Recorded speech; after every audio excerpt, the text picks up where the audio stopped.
This is Liberty Law Talk, part of Liberty Fund's online library of law and liberty. Your host is Liberty Fund Fellow Richard Reinsch. Our web address is libertylawsite.org, where you can subscribe, comment, find other episodes and links related to today's conversation. Our email address is lal@libertyfund.org. Today we are discussing with Robin Harris his new biography, Not for Turning: The Life of Margaret Thatcher.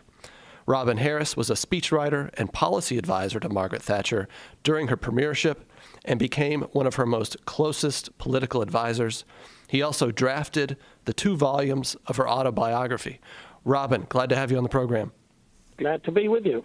So as I'm reading your book, and I realize as I'm reading it that I've always had an admiration for Margaret Thatcher. I've watched various speeches that she gave on YouTube now. Not for Turning, of course, is a speech I've watched over and over again, even though it's a very short speech. But I guess I'm left wondering, and maybe this is how we can start the interview. Who was Margaret Thatcher? Ah, well. Not that that's not a loaded question, but I thought maybe that would be a way to get into the discussion. Well, it is. I mean, first of all, what she wasn't, she wasn't just the sort of statutory woman.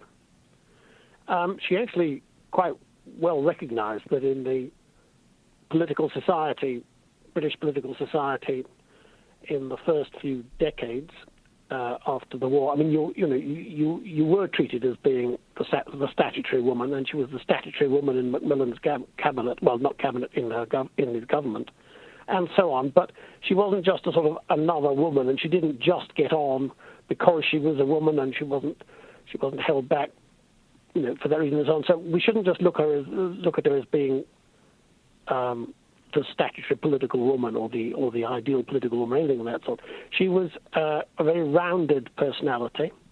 She was authentic. And so many politicians today, of course, don't come across as authentic and probably aren't even authentic. I mean, she had a very strong character, which she developed over the years, partly, I think, as a result of her background, her religious background. Her father was a Wesleyan lay preacher. She came from a very stiff and stern Wesleyan background.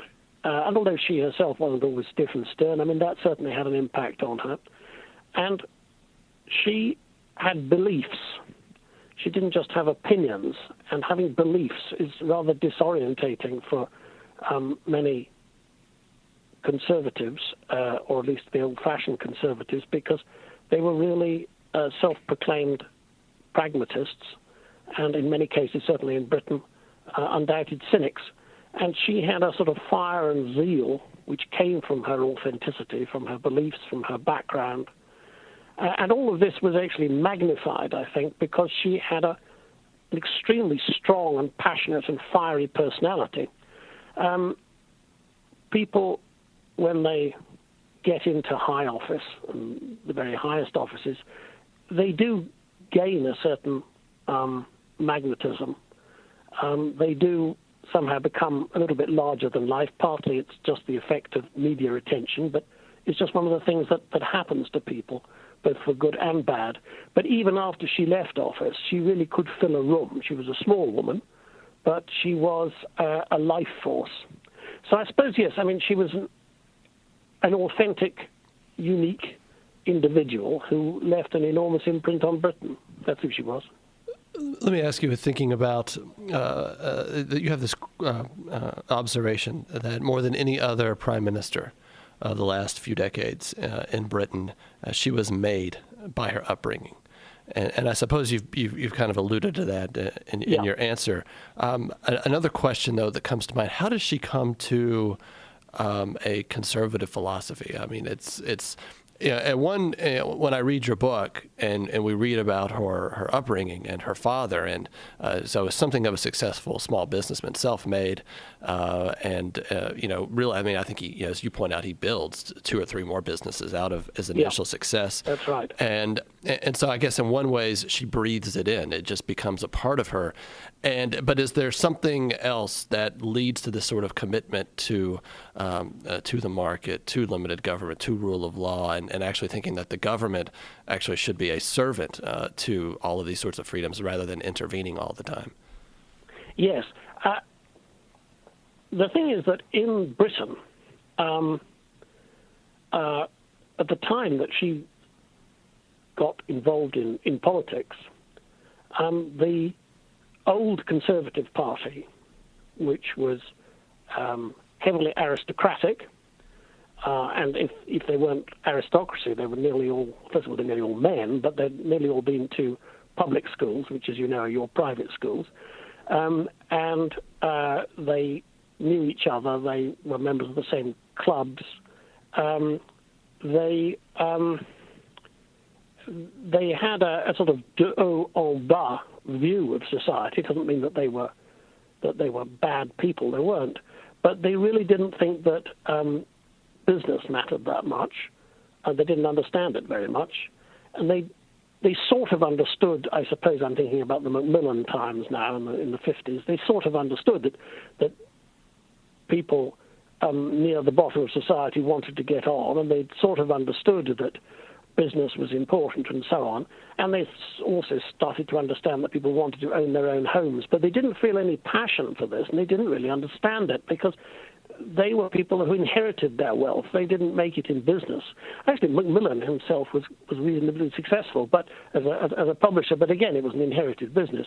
And so the whole ethos of the Conservative Party, or at least the leadership of the Conservative Party, was not sympathetic to the sort of things that you've been talking about and the sort of things that she understood as a small businessman's daughter.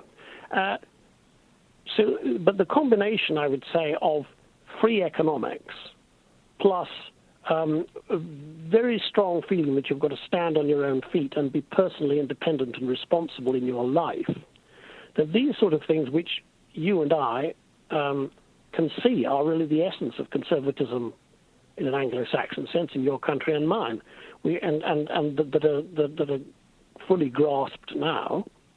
I mean, not all be fully practiced now, but they're fully grasped now as the essence of conservatism. That sort of conservatism was not very important in the Conservative Party. It was the sort of conservatism that you found was useful at elections, and the sort of the sort of conservatism that motivated people like her father to go out and campaign for the party. But it's again important in Britain to recognize that economic liberalism, classical economic liberalism, again, was something which had really come into the Conservative Party with the move leftward of the Liberal Party in the first part of the 20th century. And as the Liberal Party, the Lloyd George Liberal Party, if you like, and his successors, but particularly Lloyd George, as the Liberal Party imbibed more collectivism and socialism, it put off the bedrock Protestant, dissenting Methodists and so on, supporters that it had in many cases, and particularly, of course, small business supporters who didn't want regulation, high taxation, and wanted to get on in the world and ensure that their children got on even further in the world. And those sort of people who had, as I said, particularly among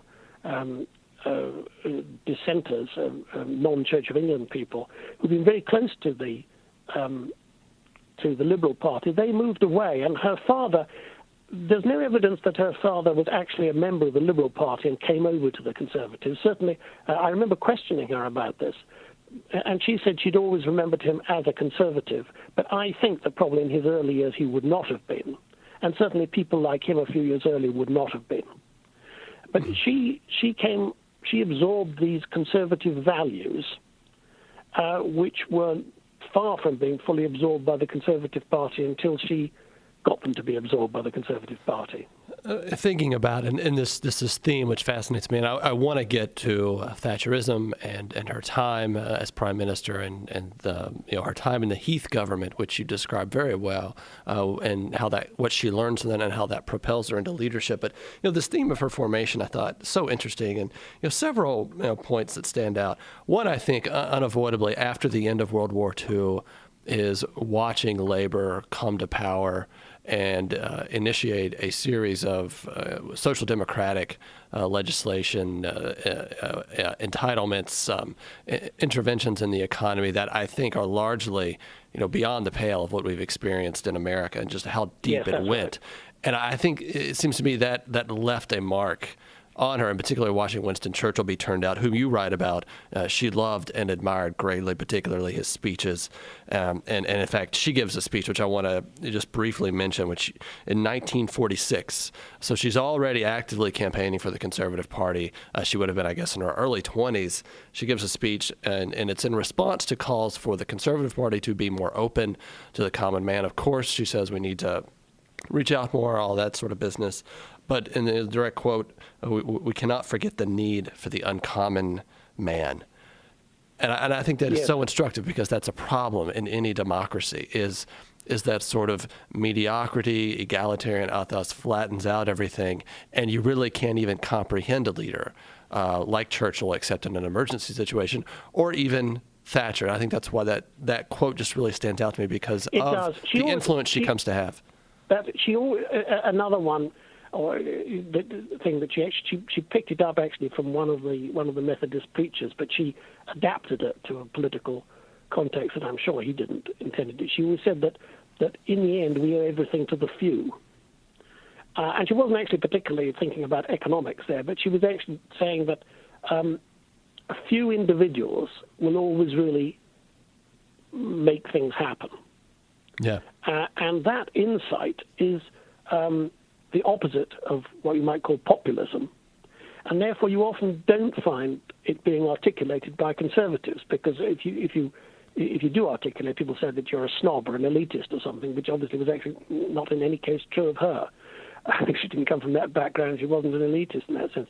But she always thought that individuals mattered, and that the few individuals, you wouldn't know who they might be in any situation, were absolutely crucial to improving things. For example, winning a war. Yeah. You have a term here early in describing her, I guess the coalescing perhaps of her policy, political vision, political thought, responsible individualism. And you juxtapose that with a quotation she made in an interview in 1987, which a lot of American conservatives have thought about.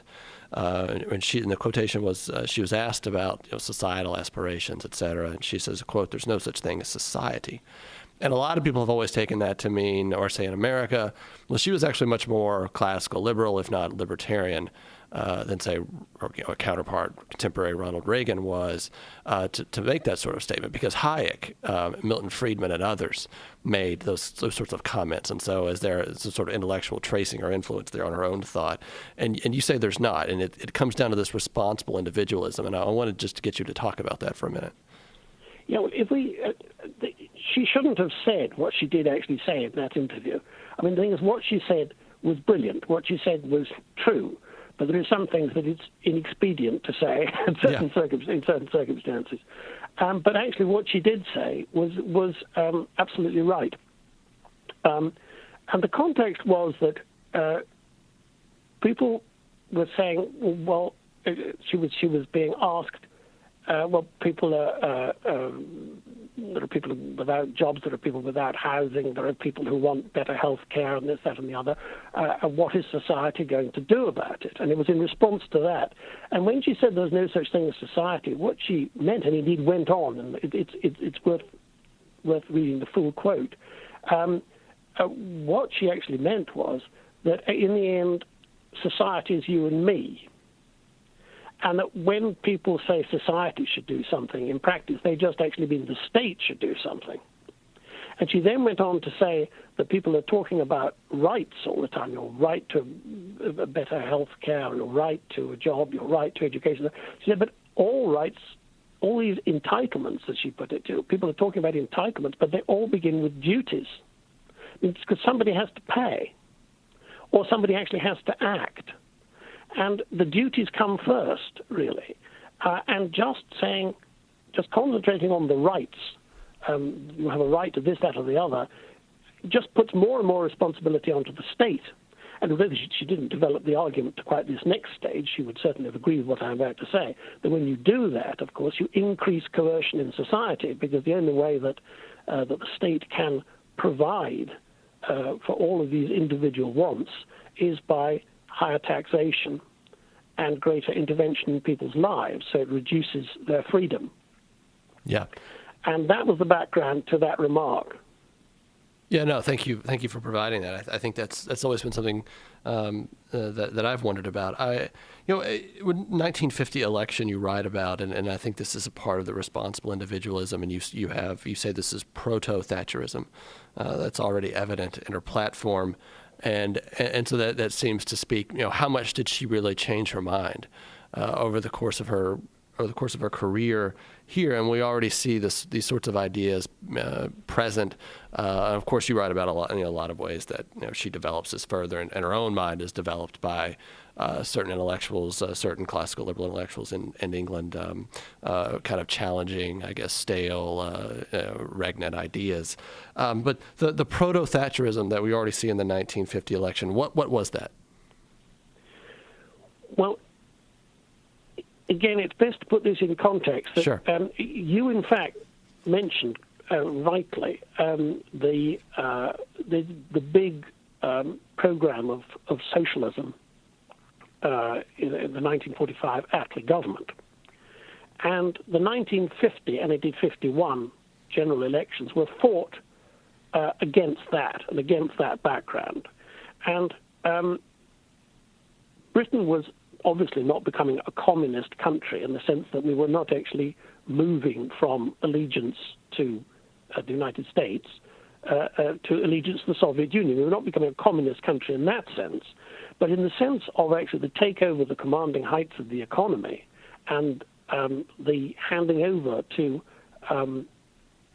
state monopoly of the most important public services, we were actually so far on the road to socialism that we were becoming, in a certain sense, a communist country. And it was against that background that the 1950 and 51 elections were fought. So although what she said was very robust then in attacking, for example, nationalization and stressing the importance of people keeping their own money rather than having it taken away by confiscatory taxation and all this sort of thing. And also, remember, of course, the background, again, the international background, height of the Cold War, the Korean War, feeling of great danger overseas. And so, in a way, I think all conservatives were pretty conservative in their rhetoric at that time. But it's completely true that you'll find, I think, within her speeches, of the way she put things, you can see her conservative instincts on two matters. One, very strongly coming out that individuals have a right to keep the benefits that they themselves have earned through their own hard work. I mean, that we have a right not to be overtaxed. This is just. It isn't just that it is a good way of running the economy. It's actually morally right that should be so. And also a great worry about communism, and great belief also in it's the running down of the time of the British Empire, but she was a very strong imperialist too.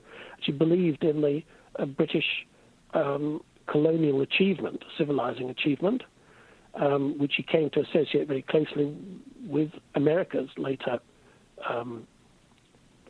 achievement in creating a kind of Pax Americana.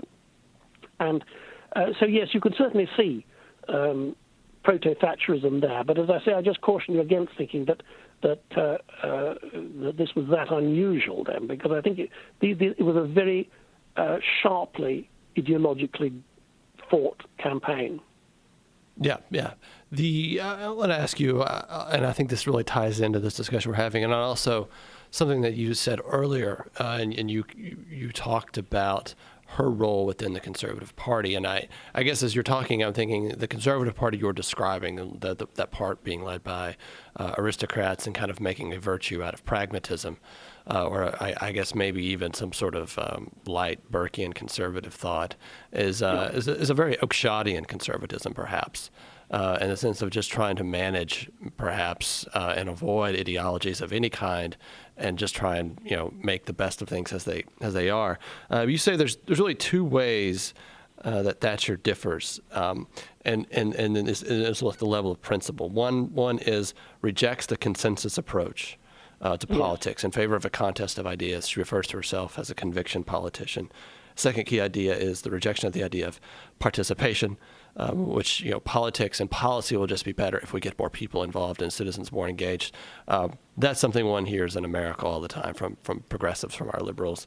That's the key. Of course, at the same time, they want to build up an administrative state and a regulatory state where actually participation is not what's going on. You're being told what to do by people who are largely unaccountable.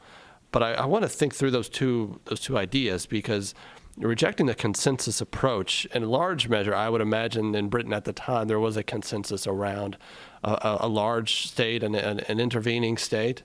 And those who were questioning it were kind of strange and on the outs, as it were. And I think she probably even sensed that. And so, in certain ways, and you talk about this, particularly when she's in shadow governments, various shadow governments, she's cagey in how she does this, precisely because she recognizes, temporarily, she's regarded as extreme.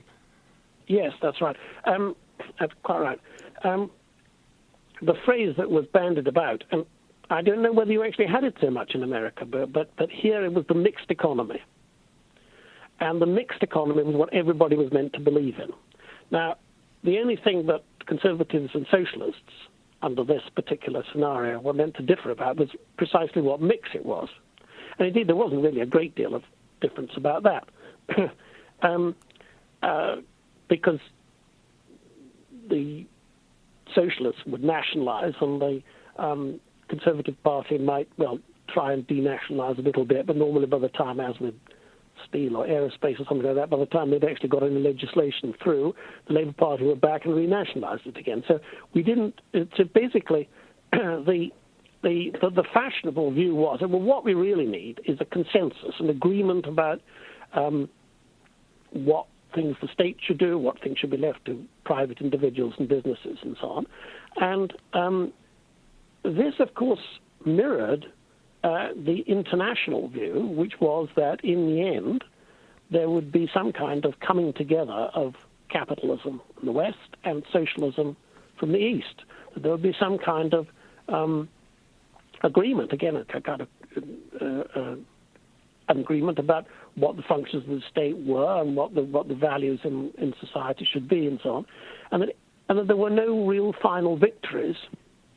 Now, the trouble is, of course, that this has a certain attraction. It has even a certain attraction to a conservative with a small c, because as conservatives we don't believe that the only thing in life, and you and I probably are fascinated about politics, but conservatives don't believe that the only thing that matters in life is a constant political argument. Only the left really believe in this because they've got nothing better to do. Among other things, yeah. So it has some obvious attraction, but the trouble is that, first of all, the consensus, as far just actually taking it, technically speaking, the consensus, the economic consensus based on the mixed economy didn't work. It certainly didn't work in Britain, because we had extremely poor productivity. We were becoming poorer. So we couldn't just carry on. It wasn't good enough. And secondly, under the umbrella of consensus, what actually happened is, and this was Keith Joseph's great insight in the 70s, in fact, it wasn't so much consensus, it was the working of a socialist ratchet, that what actually happened was that under all this talk of consensus, that the left, when they came in, moved the ratchet further left as far as economics and personal liberty and lack of it is concerned, but the right never really did actually push it back. The right might accept consensus, but the left didn't. So in fact, it was all a myth and a charade. And the final thing, of course, is that Mrs. Thatcher believed that there was a right and a wrong way of doing things. And she did think that individuals should control their own destinies rather than have those destinies controlled by the collective, the state. And if you believe that, you can't accept that a wrong consensus is any is any good at all. I mean, the argument for a consensus, and you mentioned actually Oakeshott. Yes. Now, Oakeshott, of course, was himself, although his best writings are often thought to justify pragmatism and so on, in practice, of course, he was really quite a right-wing conservative, you know. Yes. And so I think that his views were that he didn't want, he wanted to have consensus and continuity. Those were the two things he believed in society. He didn't think that actually that should be the case in politics, really. I mean, he was realistic enough to see that there was an ideological battle being fought. And if the Conservatives didn't fight it and just accepted some basis of consensus, anyway, what he believed or not is neither here nor there. She certainly believed that unless Conservatives fought, we would lose, and the only consensus there would be a consensus for socialism. I want to, just coming out of this, ask you about a discrete episode which impressed upon me something that obviously had changed within Britain, and that is the battle over the grammar schools that she encounters as education secretary. And the notion, and you say, and I'm just trusting your observation, that there was just widespread consensus that the grammar schools should be largely done away with, and you call it comprehensive education should become the norm. I assume that's something like utilitarian public education, or what we would call. It means that there's no selection on ability. There's no. So the grammar schools, which she had been selected into a grammar school, top 10% usually of British students by the age of 10 or 11 would enter these schools, and the grammar schools would be. Were important. This is also the first part of classical schooling, and so you're gaining in your knowledge there, and you're actually being prepared for, perhaps admission to Oxford or Cambridge, I assume, something like that. So incredibly important for social elevation. Did you ever talk with her? And I'm wondering if she just had this moment when she's confronting this, and she's been criticized by a lot of people. Anthony Daniels, one British conservative, criticized her for not doing more to protect the grammar schools. In light of reading your book, I'm left to wonder what maybe there wasn't much she could do. But go ahead. There was nothing more she could have done. And so did she have this moment when it was like, wow, this is not the Britain I grew up in Grantham, where something like this sort of egalitarian ethos may have been unthinkable, certainly wouldn't have been a consensus. And I'm just confronting a people who perhaps their mores and their habits and practices have just been changed by 2 decades now, roughly, of socialist democratic government. Just a question I had as I'm reading this episode. Well, the thing is, I think what you say is that I don't believe that she ever had any of those kind of insights. She wasn't that sort of person. Okay. She was one of the cleverest people I've met, but she was certainly not an intellectual. She liked having intellectuals around because they stimulated her mental processes and also gave her some good phrases for speeches. And also because she was a conservative, I think conservatives do like to argue, proper conservatives. But so she wasn't. When I say she wasn't an intellectual, she wasn't somebody who would have gone away and sort of been quietly reflective and think, the world has changed. She just wasn't like that. So that's the first point. And actually, probably in some ways, it's quite a good thing that she didn't think like that. Yeah. I think probably, as a Catholic, I'm not allowed to blow my brains out, but I think at various points I would be more inclined to blow my brains out. But I'm sure she never went through any temptation like that. But on the grammar school thing itself, I think when one looks at it is the importance of grammar schools was, of course, that they are state schools. So it didn't matter how wealthy you were. You could send your children to them if your children passed the 11 plus, which was an open examination, and if you were bright enough, you got in. So it was quite ruthless. It wasn't always fair to everybody. It wasn't fair in the sense that, after all, we can all flunk out on a particular exam, but that's what exams are like. But it was basically fair, and it meant that people from modest backgrounds could actually get on. Now, there are two groups in British society, both of which have been very powerful over the years, who don't like that. First of all, there is what I'm going to, no doubt, get into trouble for saying, is basically there's the lumpen proletariat. Basically, there are masses and masses of people, encouraged, of course, by the Labour Party, who feel that it's personal insult to them if somebody else actually fulfills their talents and gets on in life. And that has been a very big problem in Britain for many years, still is, probably will always be. But that's one side of it. The other side of it is right at the other side of the other end of the social spectrum, and that is all the people who've got money. Because inherited money, they didn't have to go to grammar schools. They went to private schools. They got on no matter how stupid they were. I mean, obviously, it's better if you've got a brain or two, or a brain cell or two, you'll get even a bit further. But we still, of course, do have a lot of, I mean, the Conservative Party today is dominated by people who went to a very limited number of very exclusive private schools. And these two things come together. And they've done a lot of harm to Britain. And she actually represented the middle. She represented the people who believe that you've been given natural talents, you must use them, and who wanted to see other people being able to use those talents. I'm afraid that, I suppose, it's a sort of classical liberal view of things, which she had, but lots of conservatives and lots of old-fashioned Tories certainly didn't. No, and as I'm thinking, you have talents and you should use them. And it's almost as if one could think of the idea of vocation or calling that I assume she would have breathed in and heard as she was growing up, and would have meant a lot to her. And I guess in a way, anything about the lumpen proletariat, and also those of an elitist background, you can see how they would miss that or be disdainful of it in particular. So I thought it's an important mark. I mean, and I'm somewhat of I'm not a close observer of British society and politics, but as I read that episode, it just seemed so stark to me. And the way that the public reacted. I want to just think about this, and we've alluded to this in the beginning, the significance of Margaret, I say the improbability, the significance of Margaret Thatcher becoming the leader of the Conservative Party, and all of the things that she learns in the 70s from the Heath government. And she also endures ridicule then. I mean, this is one episode of ridicule, and also, the episode of Thatcher, the milk snatcher, also comes in. And so she learns these sorts of things. And then she's challenging the Conservative Party. How improbable in Britain in the 1970s is it, if you're looking back, that someone like Thatcher rises to leadership? I think that...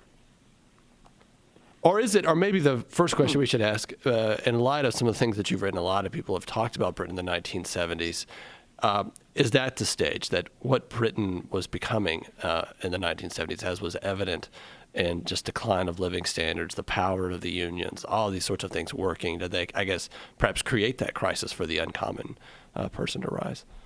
Yes, I agree with that analysis.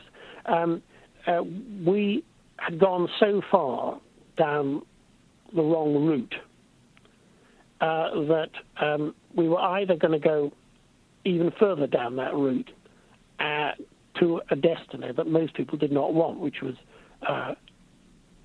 probably absolute economic decline and social disorder, or we had to draw back and we had to go in the other direction. In other words, we needed some radical change of direction if the terrible consequences of accumulated failure since 1945, to some extent since before then, were to be avoided. And democratic electorates don't generally like to change their minds profoundly about things, and the Conservative Party certainly doesn't like to change its mind very much about things, doesn't even like to think very much about things, but it certainly doesn't like to change its mind very much about things. But I believe that the same reasoning, the same background that produced Ronald Reagan also produced Margaret Thatcher. I mean, the Republicans certainly didn't want Reagan. No. And the Conservatives didn't want Thatcher. But in the end, I'm afraid you've actually got to choose people who believe in something and who have the competence and energy and drive and determination to make a difference. And that was why she became leader. I mean, you're saying a conservative party that had, I mean, this is something that in my gloss, we have a conservative party under Edward Heath that had really run out of ideas. Yes.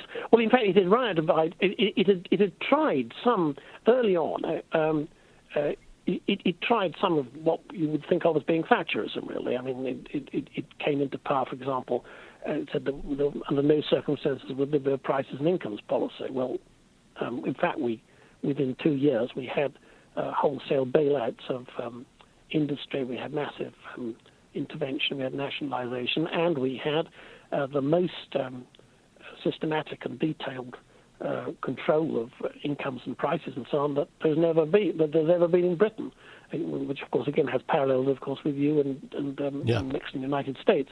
But in fact, conservatives, certainly on the economic front anyway, had not only run out of ideas, they'd actually decided they were going to borrow the left's ideas. Yeah, you're right about that at some length. I'm thinking, so as the Heath government falls, she comes into power in 1979. What is her game plan? I mean, I guess we can all think about it in broad outline, but specifically the embrace of supply side economics and the willingness, I think, to be a monetarist is something that's significant as well. Is that and that also happens similarly in this country at the same time with Reagan and his right. Fed, so his Fed chairman. And so as I think about this, like a lot of parallels here, but it took tremendous courage. And it also had been launched, I think, as something that's developing in the 70s is her association with the Institute for Economic Affairs and certain intellectuals there who she's sort of, I think, listening to and learning from in this regard. Yes. Well, the right ideas have been around. Right in all senses, right ideas have been around for decades. For example, Keith Joseph, intellectual and political, or more intellectual monitor, had been close to the Institute of Economic Affairs in the 60s. And ever since the late 40s, the IEA had been exposing why government intervention in one sort or another was self-defeating. And the Conservatives in opposition were willing to take these things on board. But, of course, as soon as they got the smell of power, they no longer listened to those sort of things. They did the opposite. So there was plenty of there were plenty of pamphlets had been published, plenty of speeches had been made, plenty of contributions had been delivered on all of these matters, but nobody had actually been listening.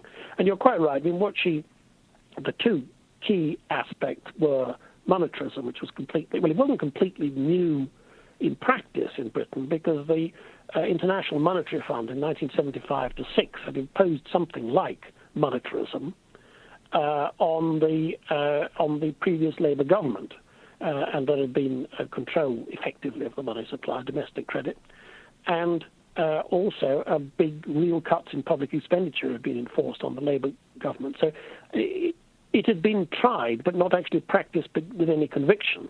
She actually brought the theory and the practice of monetarism and applied it to Britain. And then, of course, the supply side changes, and the most important supply side changes were simply abolishing the control of prices, incomes, exchange rate controls went after decades, went by the end of 1979, and industrial planning controls, all sorts of things, but particularly price controls. This was forecast as going to lead to the most terrible catastrophe and so on. Well, it didn't. I mean, prices did go up, but they went up and then gradually they came down because they depend basically on the amount of money that is flowing around in the economy. Our big problem and the unique problem, well, there were two unique problems in Britain. One was the size of the public sector, which you never have experienced in America. And our public sector, remember, went far beyond what one would think of sort of basics. And also, it was heavily monopolistic. And secondly, the power of the trade unions. And the trade unions were most powerful within the public sector. And so the combination of militant, left-wing, powerful trade unionism with state monopolies meant that when you tried to apply monetarism and supply-side economics, you came up against a brick wall. And this was the real problem. This brick wall had to be broken down, and that did not happen until, in fact, the miners' stroke in 1984 to 5.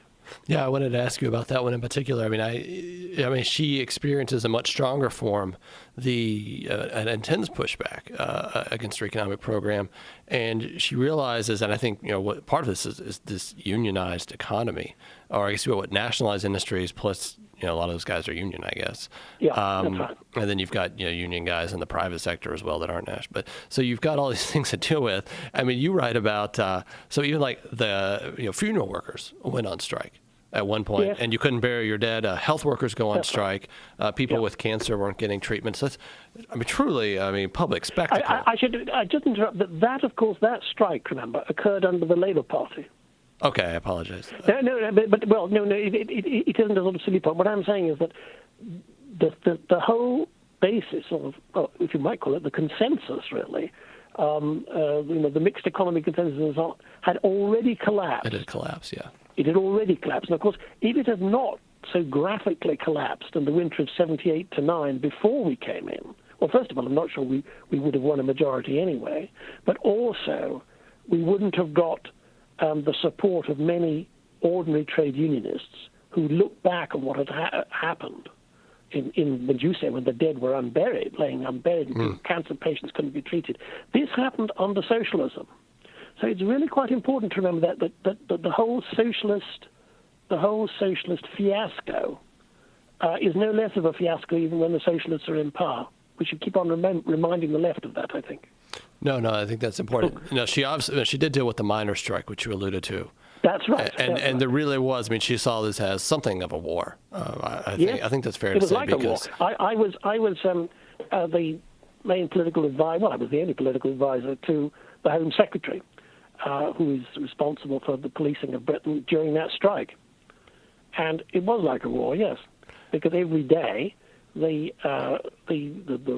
pickets, who were being centrally organized by Scargill and the leadership of the National Union of Mine Workers, they would be planning just where they were going to go, where they were likely to have most effect, where the police were likely to be weakest, where they could actually stop coal getting to the power stations, which is what they wanted to do.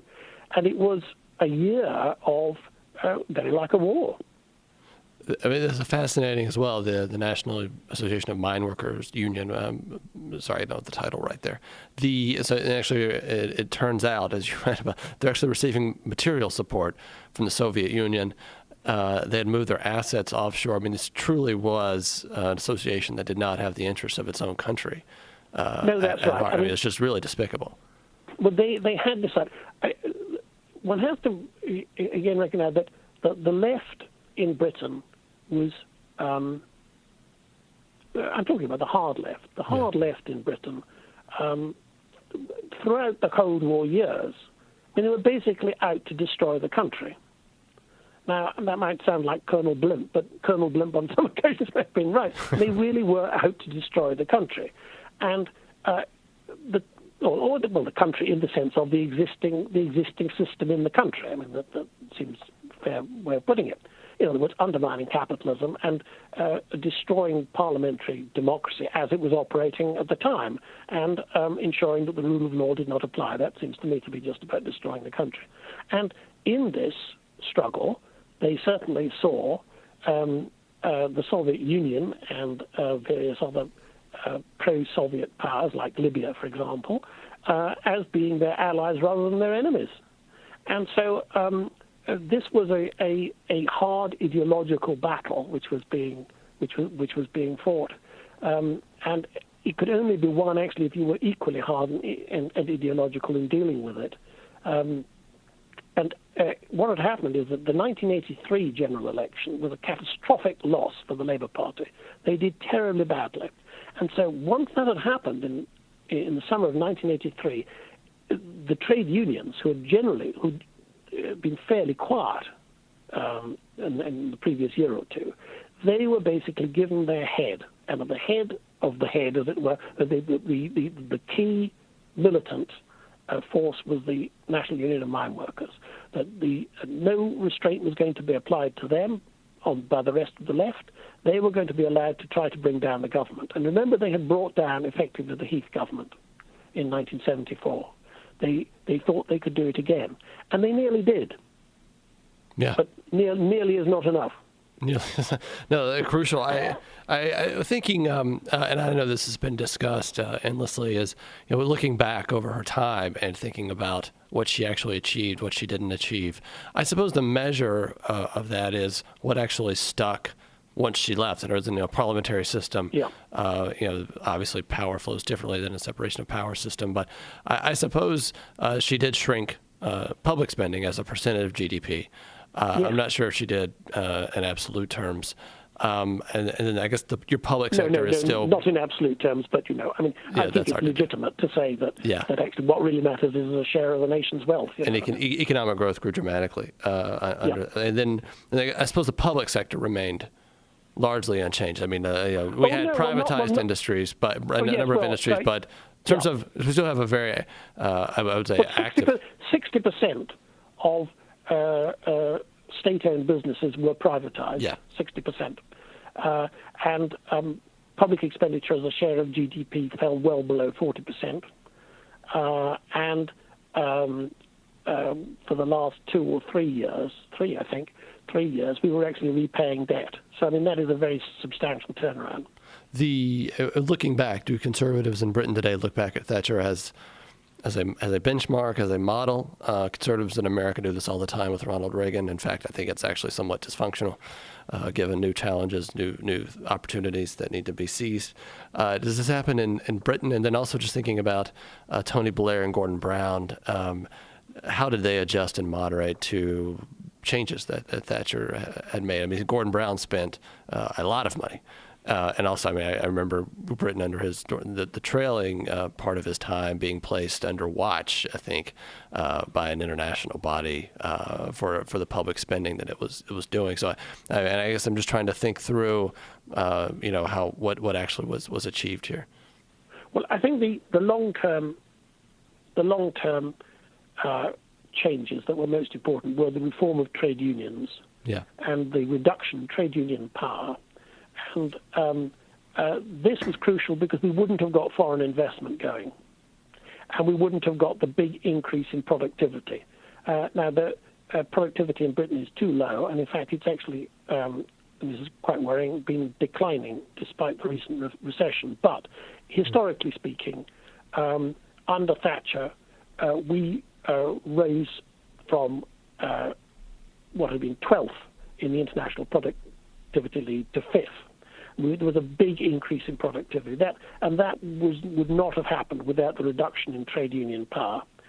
Then, of course, reduction in marginal rates, not the overall burden of taxation, but marginal tax rates, deregulation, privatization, opening up the scope for new businesses, 1.5 million new jobs created, 75% increase in self-employment and so on.